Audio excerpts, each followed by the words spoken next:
Welcome to Kalkine TV. This is Sage and you're watching the Executive Corner Expert Talks. And this morning we have Mr Carlos Ferri, the CEO and founder of Zapala Company. Australian higher education institutions have provided the world with some of the best thinkers, inventors and business leaders. And Australia's National University in Canberra recently rated as 27th in the world. Today's guest will share insights on how they assist Australian higher education providers to operate developing logistics strategy and people management resources. So bringing you live today, we have Mr Carlos Ferri, CEO and founder of Zapala Company. Welcome, Carlos. Thanks so much for having me, Sage. Well, we're looking forward to hearing your insights on the show today on this very interesting space with the changes going on and the restrictions due to COVID. I'm sure that you could share some valuable insights today. So, as I said before, we're very happy to have you on the show, Carlos, and Australia remains to be the first option for a lot of the Asia-Pacific students who are seeking higher education, and you yourself were an international student, and one of your businesses is focused in particular on this sector. In your opinion, why is Australia a top choice for higher education, and where are the pockets of opportunities?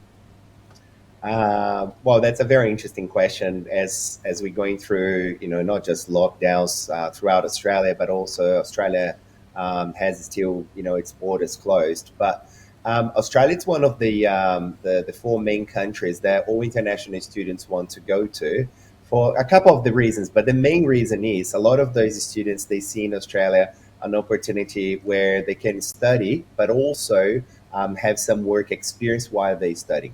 So Australia is a country that's growing, as we know, and then any opportunity that these students can apply what they're going through, for them it's absolutely valuable. We do have other countries like Canada or the US and for example, the UK where they can't work.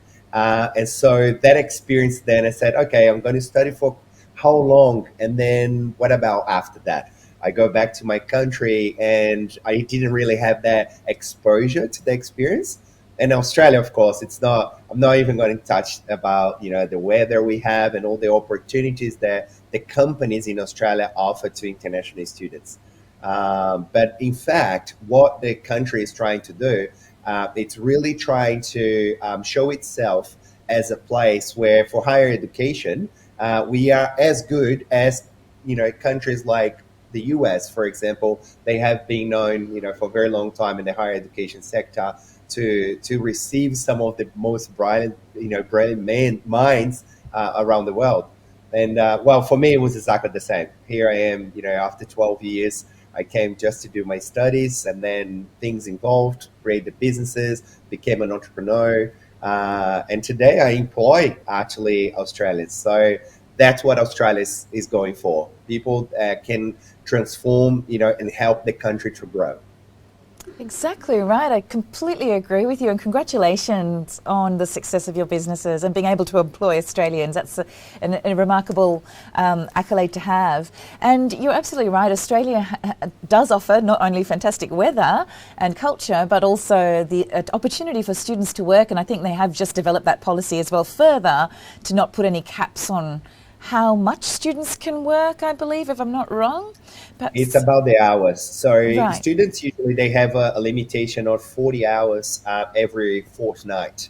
So now, of course, because we are going through the pandemic, so the government understood that we're not getting as many students as we were before. Mm-hmm. So now the country has made an executive decision where they do not have limits to work 40 hours per fortnight. So they can actually, in fact, work if they want to 40 hours in a week. Fantastic. Thank you for clarifying that. And the transport and logistics industry has seen some massive changes in the past year as well. How did Zapala, and more specifically Shipeasy, rise up to the pandemic-induced challenges and continue to grow? Sage, if you look at the entire supply chain, it's not just going through a massive change, but we are growing.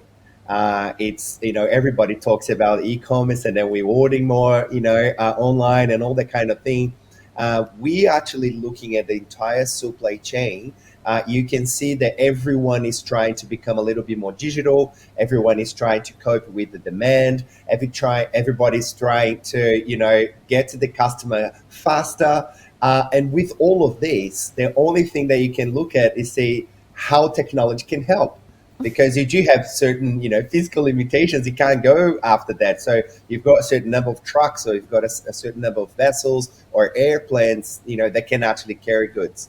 But when we actually look into the entire supply chain, and that's exactly where Ship Easy works, we trying to give shippers the full visibility and transparency from all the way to a purchase order to actually when the goods are arriving at the store or the customer.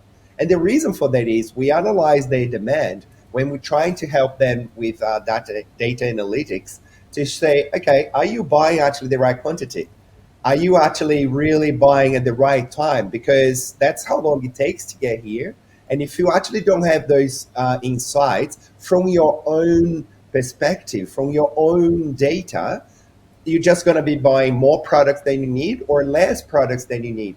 And in fact, you're not going to raise the expectations of your customers because you're not going to be able to deliver on time, or when you do, it's going to probably be damaged. So Shipisi gives that completely visibility for them, and they can get started like in 24 hours. They start today, tomorrow they already can see all these data, going and flowing through the platform. So, Okay, so as the name says, it ships easy. Was that that is the correct. understanding behind the name? That's exactly the idea. Fantastic. And on that note, congratulations as well, I believe, is in store for the recent rebranding of your business. What has changed and what was the rationale behind the recent rebranding, please? Sage, the world is changing, yeah, and the business Zapala has been created 10 years ago. And what we start noticing is that as much as we start completely focusing logistics, Zapala Company became a company really sourcing and servicing professional services.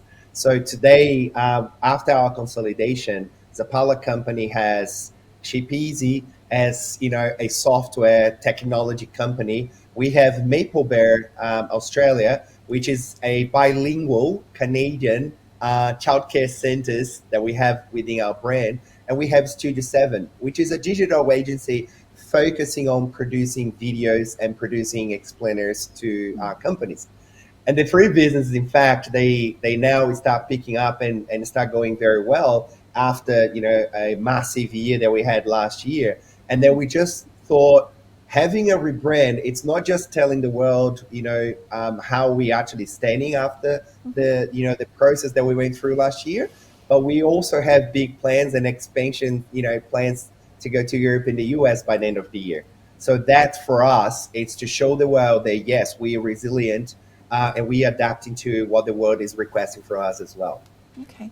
Thank you so much for sharing that, and best of luck with your expansion goals overseas.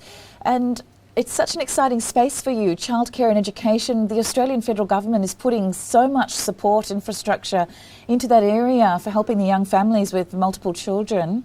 So best of luck. And your mission is to provide services and solutions that are tailored to address specific challenges your clients face daily. And I can hear from what you're saying that you are truly, genuinely passionate about what you do and providing your customers with the best possible services. Would you please elaborate on the various services that you do offer? Yes, as I was saying before, so Zapala then split our services in three major companies. So in technology, we are servicing the logistics industry. So we help companies. We do have clients actually as Coles, Maersk, Country Road. They all use our technology to actually achieve the efficiencies that they are looking for.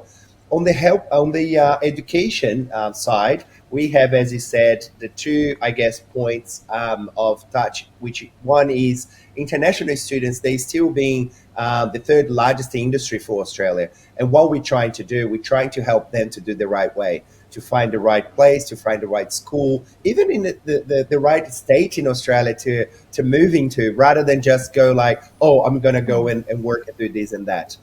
And with Studio 7, what we did, we pretty much spun off our marketing department out of the entire group and became a company, because it was actually doing all the work for our own companies, but our customers, looking at the quality of the work we're doing, they just start asking us, hey, can you guys do that for us as well? And that's when the entire team, look at me and say, hey, maybe rather than, we put our heads down because of the pandemic, what about if maybe we try something new here? And we did, and it's paying off. That's really exciting. Thank you so much for sharing your story. And you create, you invest, and you believe. And it is remarkable to see your services help elite clientele each day to achieve their goals. And as you move ahead to achieve bigger milestones, you've mentioned some of your near-term pipeline goals. Would you be able to elaborate? Because I'm finding them very encouraging and stimulating. Well, Seiji, if you look at, again, the world is changing and all companies are trying to adapt themselves. I am very fortunate that the team I have around me, they are absolutely with amazing people. And they bring in not just ideas, but they execute very well while we plan. And what we intend to do, sometimes you are actually the founder, the brain, the heart behind something. But sometimes you do have someone within your team or even somebody else that you got to know that they're actually doing something great. And as a parlor, we do not have an idea of that everything we do is because we created. We have an idea of being part of something that will change significantly people's lives. So if we can actually achieve that goal, it doesn't matter if that's one of our companies, or if that's a company that we're partnering with.